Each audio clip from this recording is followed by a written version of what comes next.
This is Hidden Killers Week in Review. A look back at the most prolific stories of the week.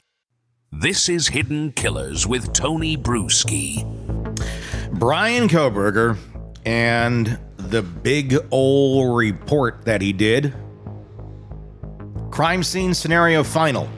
That's what we're going to dive into today. This is a college final that he put out on May 5th of 2020.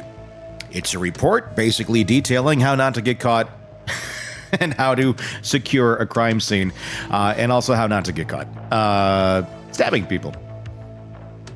Oddly familiar to what he's been charged with, or is it just the studies, the projects of a criminology PhD student? One could easily argue the latter. When you put it all into context, when you put all of the other evidence next to this, it starts to look like something entirely different and entirely darker. I want to know what you think in the comments on YouTube, so please do leave your opinion there and join in that conversation. And if you're listening to us on our podcast platforms, check out our YouTube channel as well. There's a lot of conversation going on about all of these cases, and you can watch us doing the show and see the stuff we put on the screens. Magical. It's radio with images. It was television once, and now it's this. So we're going to literally go through the entire 12-page document, reading it verbatim. Okay? I'm just going to start at the top and maybe have some commentary here and there as we go through it. But more importantly, I'd love to hear yours. So please do leave that on YouTube and press subscribe right now, wherever you're listening to us, so you don't miss any of the cases we're covering for you here at True Crime Today and the Hidden Killers podcast. So here we go. Flat out into the big old doc. All right. Arriving at the crime scene. This is Bryan C. Kohberger, Professor Dave Seep, CJ 361-55-2020, arriving at the crime scene scenario final. Here's our bullet points. The first thing to be done is block off the crime scene in order to avoid crime scene contamination. Keeping people out of the scene minimizes evidence contamination, though many may be curious to see what occurred.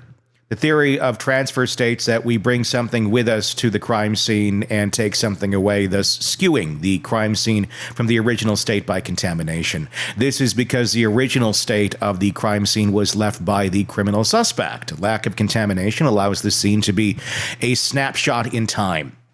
The curious must be noted and immediately evicted from the scene. People to be kept out of the scene include unauthorized civilians and any more than the absolute minimum number of law enforcement agents and forensic crime professors or processors. Waiting for backup to arrive. I should stand guard at the scene, preventing these unauthorized people and even hold back eager officers from entering the scene. I must call my immediate supervisor and inform them of the deceased white female who's approximately 35 years of age. I must obtain an initial search warrant to search the scene. Failing to do so will mean that evidence is inadmissible.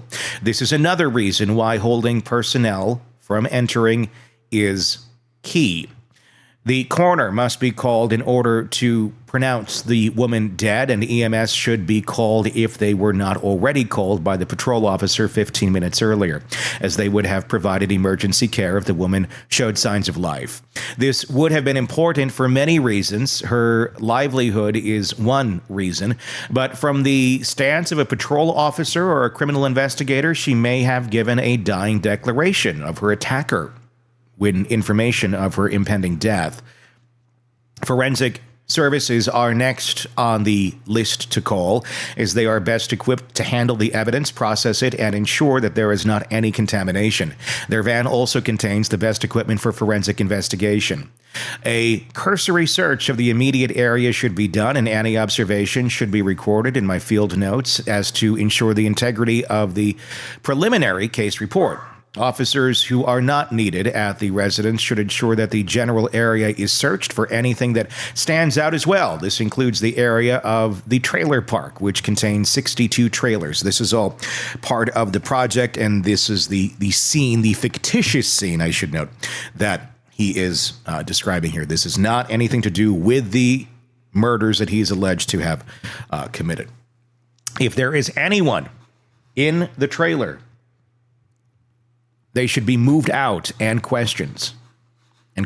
Does she have kids? I should gather the following information in my notes as the investigation commences, which will later be included in my preliminary case report when the details of the case culminates.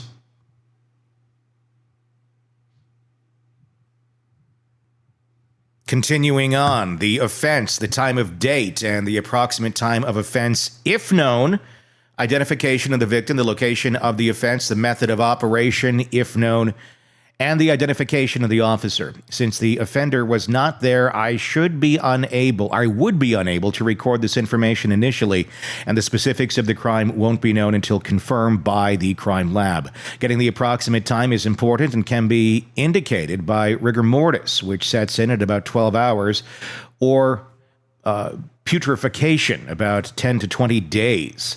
All this information will aid me as I attempt to reconstruct the scene of the crime based on the evidence location in relation to its former known position. Equipment I will have on hand for the investigation to be prepared for crime scene investigation. I must ensure I have a crime toolkit containing the following: a 35mm camera or digital camera capable of videotaping with an adequate supply of film and power, a portable lighting system to ensure quality photographs and that I do not miss or step over any evidence, assorted steel tape measures that can reach at least 25 feet, a ruler or other measurement marking devices, latent fingerprinting equipment, gloves to protect the scene from contamination. This will enable that I avoid leaving my latent fingerprints, forceps and small tweezers and a pair of scissors, a small saw to take evidence, for example, drywall, filter paper of small swabs for liquid evidence or trace evidence, various evidence containers for liquid and solid evidence, paper envelopes for physical evidence, evidence of tape to seal off the evidence containers, casting material to take molds of possible footprints around the perimeter with a rubber container for mixture. Magnifying device should be kept. Crime scene tape for the scene. Protective clothing, boot covers, eyewear, fiber-free overalls, face masks, hairnets, gowns, and anything that will prevent me from contaminating the scene with things I bring in with me. A blue light with yellow glasses, which makes small trace evidence more visible, can be used to ensure that a photo is taken of all evidence. There could be a very small amount of blood somewhere which wouldn't have been sampled, documented, or photographed otherwise. Entering the home for crime scene documentation and initial photography, videography, I may enter upon judicial approval of the search warrant and should do so with a minimum number of personnel. Having too many personnel evident in the photography may put the integrity of the evidence into question and taint the scene. A contamination list should be made documenting every person who enters and exits the crime scene and why. This includes first responding officers, firefighters, EMTs, family members, criminal investigators, and all crime scene personnel. Still, there should not be that many people in the crime scene. Otherwise, contamination will be increased as the theory of exchange inevitably manifests. I must ensure that myself and my fellow crime scene personnel are wearing gloves and other protective equipment as to avoid contaminating the scene with latent fingerprints. A fiber-free boot cover would also be ideal to avoid leaving physical footprints or residue from the boot. Anything that's fiber-free and covers the mouth, hair, and overall body would be helpful in avoiding crime scene contamination, since hair, saliva, skin cells, and other bodily fluid or cells may be added to the scene, thus contaminating it. Fibers can be left via the theory of exchange and would contaminate the crime scene from its initial state as the offender left it. Even if we can't assume that there was an offender, despite seeming obvious, preventing contamination is an important way to ensure the integrity of the investigation and evidence. We should always treat the crime scene as if there is indeed a criminal homicide, as to not miss out on important details. That is how the crime scene is being handled. The first thing for me to do is to take a coordinated series of crime scene photographs with a digital photography device or a 35mm camera from a natural point of view. These photos must be taken prior to the movement of any object in the crime scene to ensure that the photo captures the scene as the offender left it. The photograph should be taken taken from a general view of the exterior of the home as well as general views of the interior, recording the time and details of the photograph in my notes. Setting up portable lighting ensures that the elements of the crime are adequately illuminated for photographic documentation. The photos should be color as to provide the best, most accurate image, thus avoiding photographic distortion. The following details regarding photography should be recorded in the field notes and on the back of the photos if possible. Recording these details will ensure that the defense attorney does not attempt to devalue the quality of your evidence, which may make it inadmissible. Data to identify the subject of the photograph, but without too much unnecessary information. The location of the photograph, including the state, city, and street address. The identifying data of the photographer, including the name, police agency, badge number, and identification number. If the case number, if established at the time of dispatch, the precise time of the photograph, the date the photograph was taken, the weather at the time, the photographic equipment used, including shutter speeds, film type, and developing and printing techniques. Next, photos of specific rooms should be taken with special attention to the living room in which the deceased woman was found. As the coordination of photos is focused inward, specific components of the crime, like physical evidence, should be accounted for and detailed. These should also be logged in my field notes. The physical evidence should be photographed next to a measurement marker, which can be a ruler or any other easily comparable object of well-known size. The body and physical evidence to take a picture prior to collection from the forensic services and criminal investigator includes the deceased woman in the living room, who should be photographed under adequate lighting from a long view. Specific shots should be focused on the evidence of harm on her body and clothing, the bruises on her face, the marks on her neck, the bloody shirt, and any other signs of post-mortem lividity should be photographed and taped without moving the victim. A measurement marker should be placed next to her. This will show if an offender moved the woman as to manipulate the crime scene. Does she have defense wounds? Are there hesitation marks on her related to the knife? Or are there multiple stab wounds? These must be photographed and taped. Is the mark on her neck related to the hanger near her? The photographs make it's sure that these items were indeed present at the crime scene. Most of these questions are speculated until absolutely confirmed by the forensic medical examiner, who can use scientific equations to determine the approximate time of death. 1 BIS is a maximum that stands even when the scene seems to point to the obvious. The time, I don't know what that means. The time of death is never entirely accurate, but the photographs can aid in the process as they capture phenomenon such as rigor mortis and petrification when the woman was found. The knife should be photographed under adequate light, and the marker should be placed next to the knife to give the best photographic representation of the evidence. The misshapen coat hanger should be photographed under adequate light, and a measurement marker should be placed next to the evidence. The upended furniture and children's furniture should be photographed firstly from a long view, and then focus specifically on each piece of furniture under adequate lighting with a measurement marker. All of this should be well documented in the field notes and on the photograph. Is there any sign of forced entry to the home? Would be evident by broken glass from windows and pry marks on the doors or windows surrounding the house. If there is not forced entry, it may be suggested that the woman knew the killer. A video camera will be used as well to go over all the evidence which was photographed. Documentation of the video evidence should also be filled out and recorded in the field notes. The crime scene sketch. The crime scene sketch occurs after the scene was initially searched, photographed, and videotaped. The sketch is of great value in criminal court. This sketch should be done in pencil to ensure that the sketch accurately portrays evidence and measurements pertaining to the crime scene. The final version will be done in non-perishable ink via pen. The physical evidence of the crime, which includes but is not limited to the knife, misshapen misshapen coat hanger, furniture, as well as any other biological evidence like bloody materials or fluids, should be drawn out in accurately measured proportions from each other and permanent objects in the crime scene sketch. The final sketch and confirmation by the forensic processing unit and investigator will determine whether this was all the physical evidence at the scene. New evidence can be added to the crime scene sketch when new measurements are taken. The distance from permanent fixtures should be accurately recorded and depicted. The crime scene sketch should be measured by the criminal investigator and accurately display the proportions of the physical evidence. Any inaccurate portrayal of the location of evidence can influence the juror perception of guilt or innocence of the suspect. While you do not need to be an artist, the responsibility of sketching should be taken with accuracy and a goal for a clear portrayal in mind.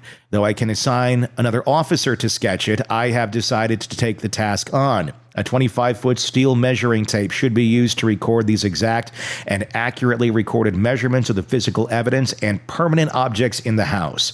Too much detail shouldn't be included in the sketch as to avoid confusion. Movable items unrelated to the crime scene convey details irrelevant to the crime and will be avoided. Extraneous detail, including movable furniture, may cause issues if jurors recognize that items in the house were moved after the fact. This would be equivalent to crime scene contamination and may render evidence inadmissible. The living room should be sketched out with the deceased woman being drawn in proportion to the knife, coat hanger, upended furniture, and children's furniture, walls, and permanent objects in the house. Other rooms that are relevant should be included in the sketch.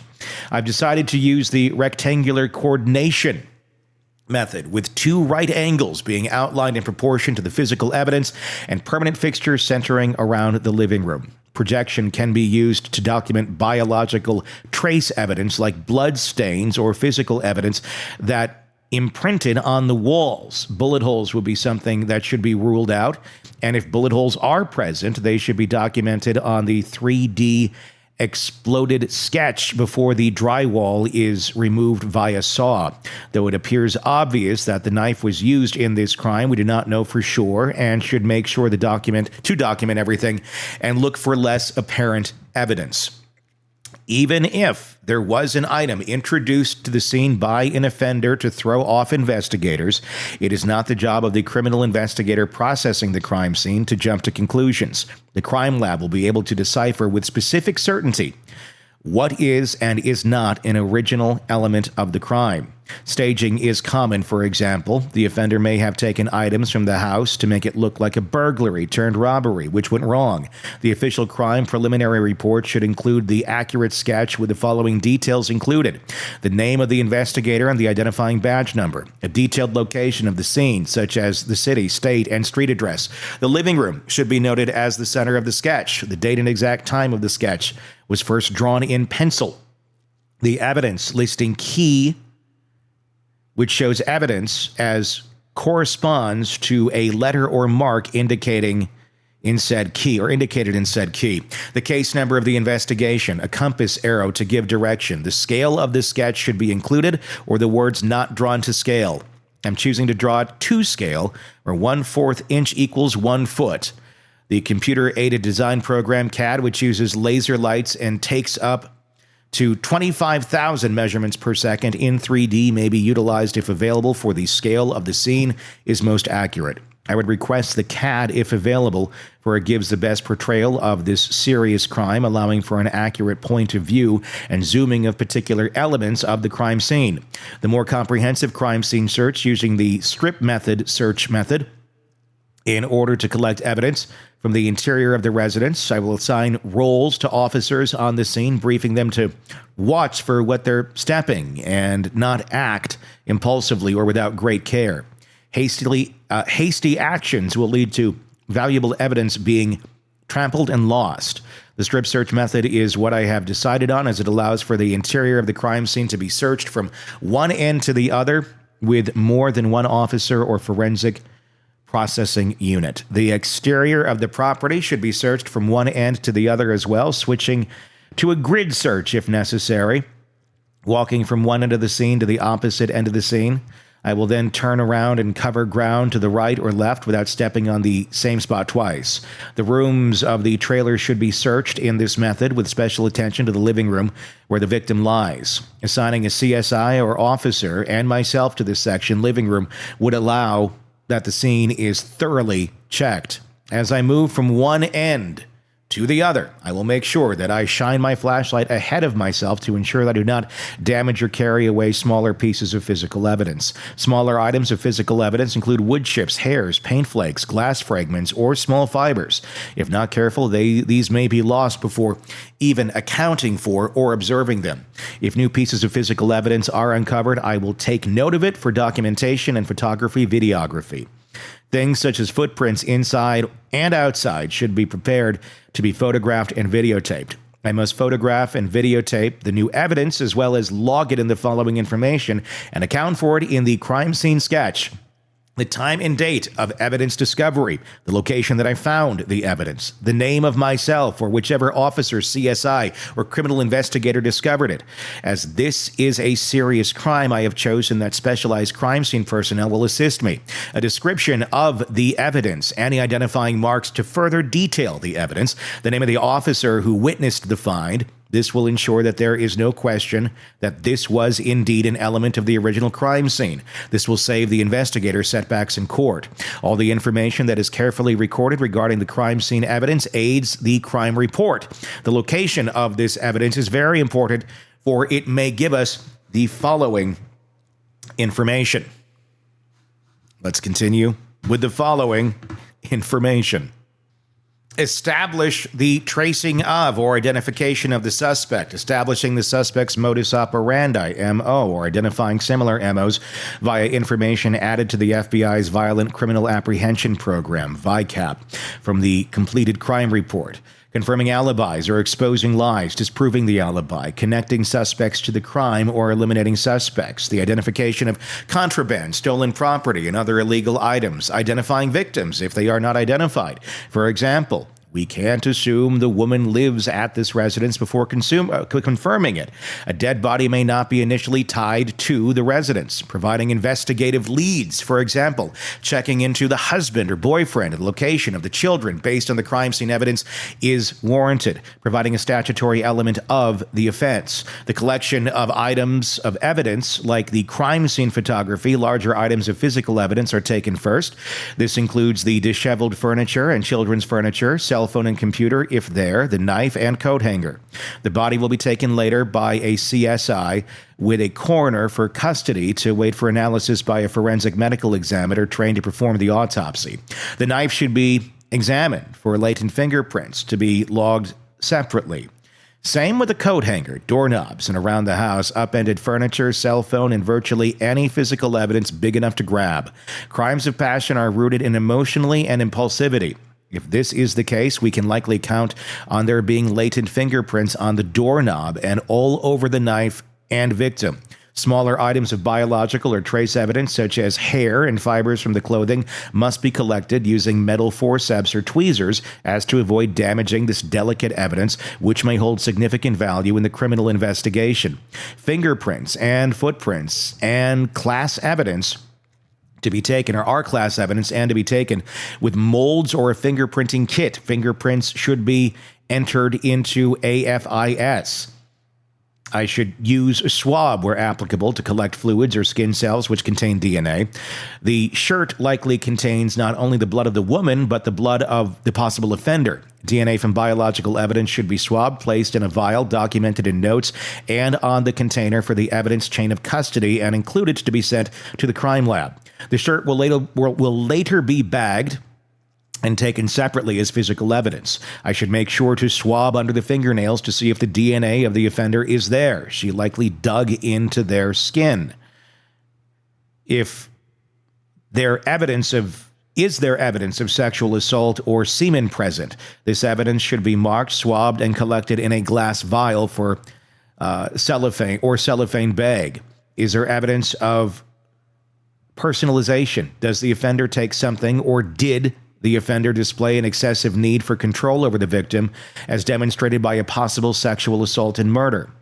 These are all observations to be recorded, though not conclusively. During the searching phase, the evidence should be marked with the following information in the field notes and later in the evidence seal packaging. I'm choosing to bag all evidence and not directly mark it, for it will be sent to the forensic lab. The size of the object, the physical nature of the object, is it a solid or liquid? If the evidence is a liquid, it should be always kept in an airtight container, such as a cellophane bag, or glass vial, and marked. The value of the object and number of like objects, the case number pertaining to the evidence, the date and the exact time retrieved, the initials of the person who marked the evidence, BK in this case.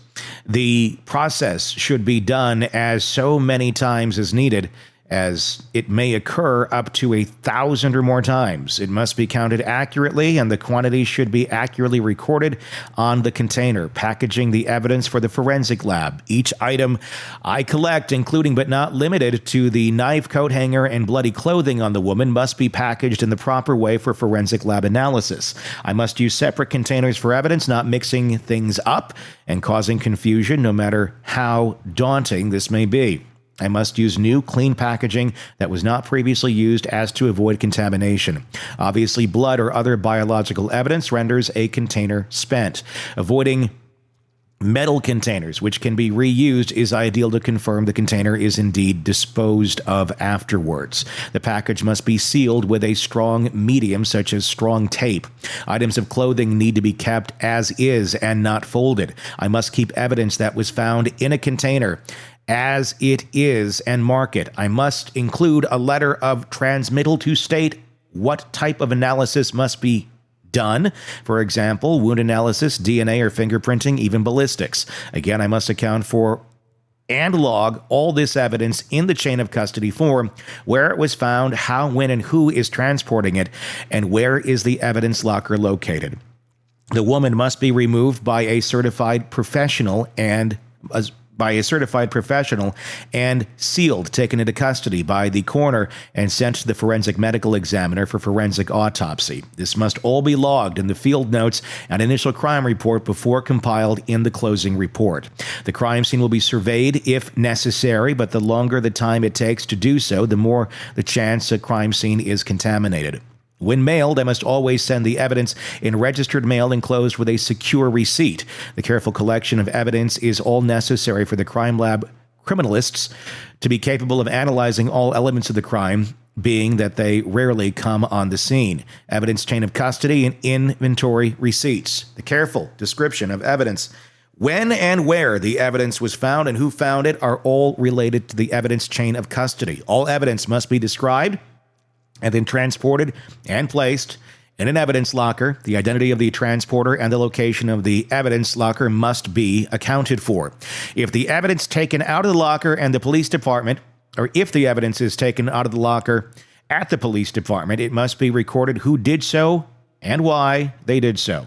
The knife, misshapen wire coat hanger, and any physical, biological, or trace evidence found must be accounted for, bagged and sealed, and then kept in an evidence locker. Her bloody clothing should be examined as well, but this would infer that she must be moved and have items of clothing removed. This is something the forensic crime scene processing unit should do. If she had a cell phone or computer nearby, this should be described, logged, and transported to the digital forensic lab for digital forensic examination. Did she communicate with anyone? Did this communication indicate a conflict? Did her husband or boyfriend contact her? Did anyone else contact her? This may help investigators look in the right direction if things turn out to be not so obvious. Again, we can't assume it was the husband or boyfriend just because there may have been a history of domestic violence or a PFA, despite this being very common. Also, she may have children's furniture for her nieces or nephews, so we can't even assume that she had kids. When moved, all items will have inventory receipts, which document the movement for the chain of custody form. All of this is for the accountability and integrity of the evidence, and thus the proper outcome of the criminal investigation. Failing to do so leads to injustice. There can be a very clear link between victim and offender, but if this is not accounted for via chain of custody, then it will be inadmissible. outreach to other agencies, and immediate elements of the investigation. A lot of these inquiries would occur concurrently with the crime scene investigation. Does she have kids? The county records office should give us this information. If so, the welfare of the children should be ensured. We are aware that there are disheveled items of children's furniture around, but where are the kids? Calls to be made to all family members of the deceased would help narrow down locations. Calls to the clerk of court's office to see if there is a PFA out on the husband or boyfriend should be made. The husband or boyfriend of the deceased woman should be contacted to establish an alibi.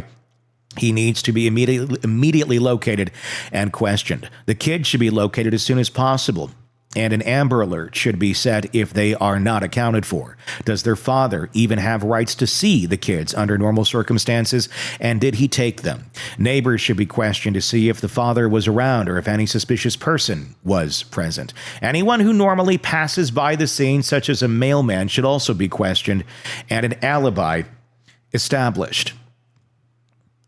Where were the neighbors when this happened? Their alibis should be evident and supported.